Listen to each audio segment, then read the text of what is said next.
All right, y'all. So it's all beginning to catch up with the Republicans. We have some new polling numbers that just came in, and it is an absolute bloodbath. It is an absolute disaster for them.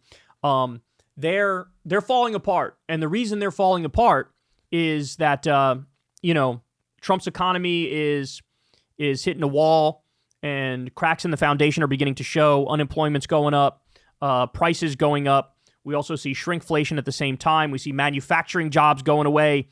Everything negative you can imagine is happening. Here's what that's led to. This is from Harry Enton over at CNN. We're talking about warning signs for the Republican Party, and I will just say, uh-oh, for them. That is the phrase of the day. Uh-oh. Democrats lead the generic congressional ballot, and you can see their lead is expanding. It's becoming bigger. Look at this in spring. CNBC, it was 2. Now it's 5. How about Ipsos? It was 1 for the Democrats. Now it's 4. How about the Wall Street Journal? It was 1, and now it is 3. So now the average lead here is 4, which is up from just about a point. That's about a 3-point move on average in the Democrats' direction. And of course, Kate Paul, when this is coming amidst the fights over redistricting, I think there are going to be a lot of people wondering, wait a minute, are Republicans wanting to change the lines because they are losing, which they absolutely are on the generic congressional ballot. At this point, Democrats are winning, Republicans are losing, and maybe they're trying to change the lines in order to give themselves a little bit more wiggle room, given what we're seeing, a clear Democratic momentum on the generic congressional ballot. How does it break down when you look at party ID? Okay, so this is one metric, right? The generic congressional ballot. How about party identification, right? Because the idea is if you're a Democrat, you're very likely to vote Democrat. If you're a Republican, you're very likely to vote Republican. Take a look here, the party ID margin, Democrats versus Republicans. Look in Q1 of this year. Quinnipiac,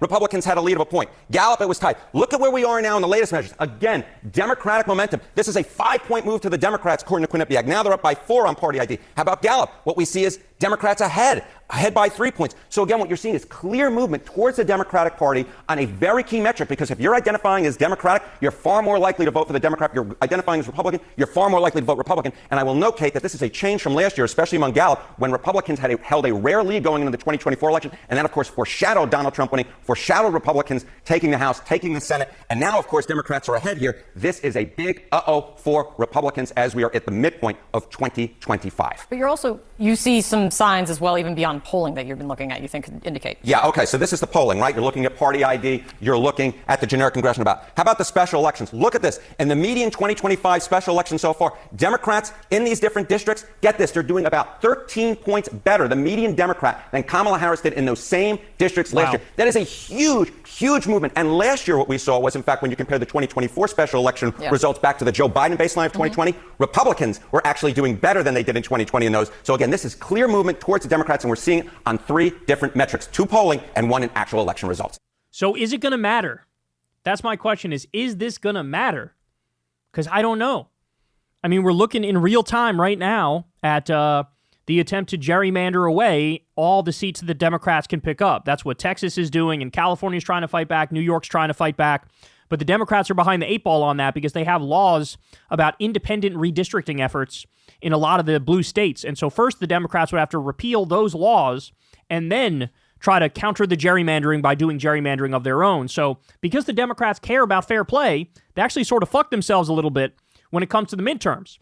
Because it looks like Texas and Florida are going full steam ahead, trying to fucking rig it and pick up Republican seats, knowing that the polls are not looking good for them right now for the midterms. So you got that going on. You got Trump signing executive orders about the election. Originally, he tried to hand over the election process to fucking Elon Musk and federalize the process. I've never seen clear attempts to rig the shit. He tried to steal the 2020 election. Now he's testing out deploying the National Guard and deploying the U.S. military in our streets for no reason whatsoever. What the fuck do you think he's going to do around the election if he's doing this right now during peacetime? I mean, is this going to matter? Because I'll tell you what, if we do have a free and fair election, oh my God, it's all finally catching up to him. Guys, Donald Trump killed an increase in overtime pay for millions of people. You think they like that? You think people like that? You think the federal contractors and employees, when Biden gave them a $15 minimum wage, you think they like it that Trump came in and he took that away and he got rid of that for federal contractors?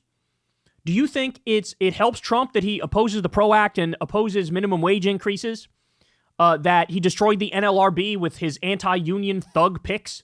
That he destroyed the Consumer Financial Protection Bureau? That he outsourced 200,000 jobs, killed 115,000 factory jobs in his second term? I mean, the trade war alone, making the whole world turn on us. Prices going up, unemployment's going up. Like all that is an absolute disaster. Trump cut Social Security, Medicare, and Medicaid.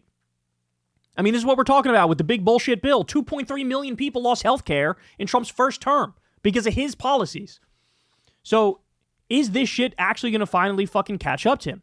And I like to think the answer is yes. I don't know, but they're doing everything they can to try to rig it up front. But if we have a free and fair election, and God help the Republicans, if the Democrats learn to even fight 15% as hard as they need to fight, oh my God, they'd be so cooked. The Republicans would be so cooked. Because the Democrats are now surging in the polls, and this is without them even doing anything. No Democrat is leading the charge. No Democrat is making any argument. No Democrat is front and center saying all the right things. This is literally just purely out of spite and hatred from the public that Republicans are going down and Democrats are going up. Could you imagine a functioning Democratic Party that hammers Trump on the Epstein stuff? That points out that Epstein was best friends with Trump for a decade. That the first time Trump and Melania had sex was on the Lolita Express, which is Jeffrey Epstein's pedophile plane.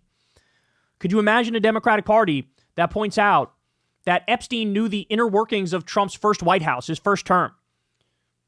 That point out that Trump and Epstein shared a girlfriend. That's real. That sounds fake. It's not. They shared a girlfriend. Trump wrote a creepy love letter to Epstein on his birthday and said, "You and I share a lot of similarities, Jeff, don't we?" Trump offered Epstein a job in his first term in the White House. I'm not kidding. This was just reported by The Telegraph, talking to Epstein's butler. He's the guy who outed this.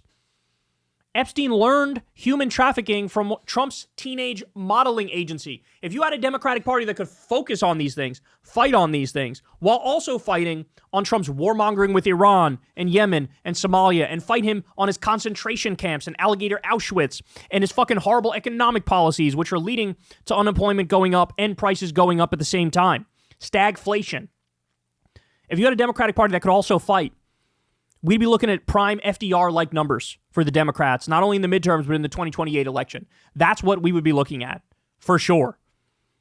But instead, Democrats are running and hiding, and even given that, Republican numbers are still cratering because of just how disgusting they are. And don't get it twisted, man. A lot of this also has to do with that big bullshit bill, which really just tore this country in half, destroyed it. 17 million people losing their health care. I mean, that's not something you just recover from. That's something that is, generational type damage. And the fallout is just beginning. Hey, y'all, do me a favor and like and subscribe. It helps out big time in the algorithm. Click the bell as well for notifications when videos drop. And watch that video on screen right now. You know you want to.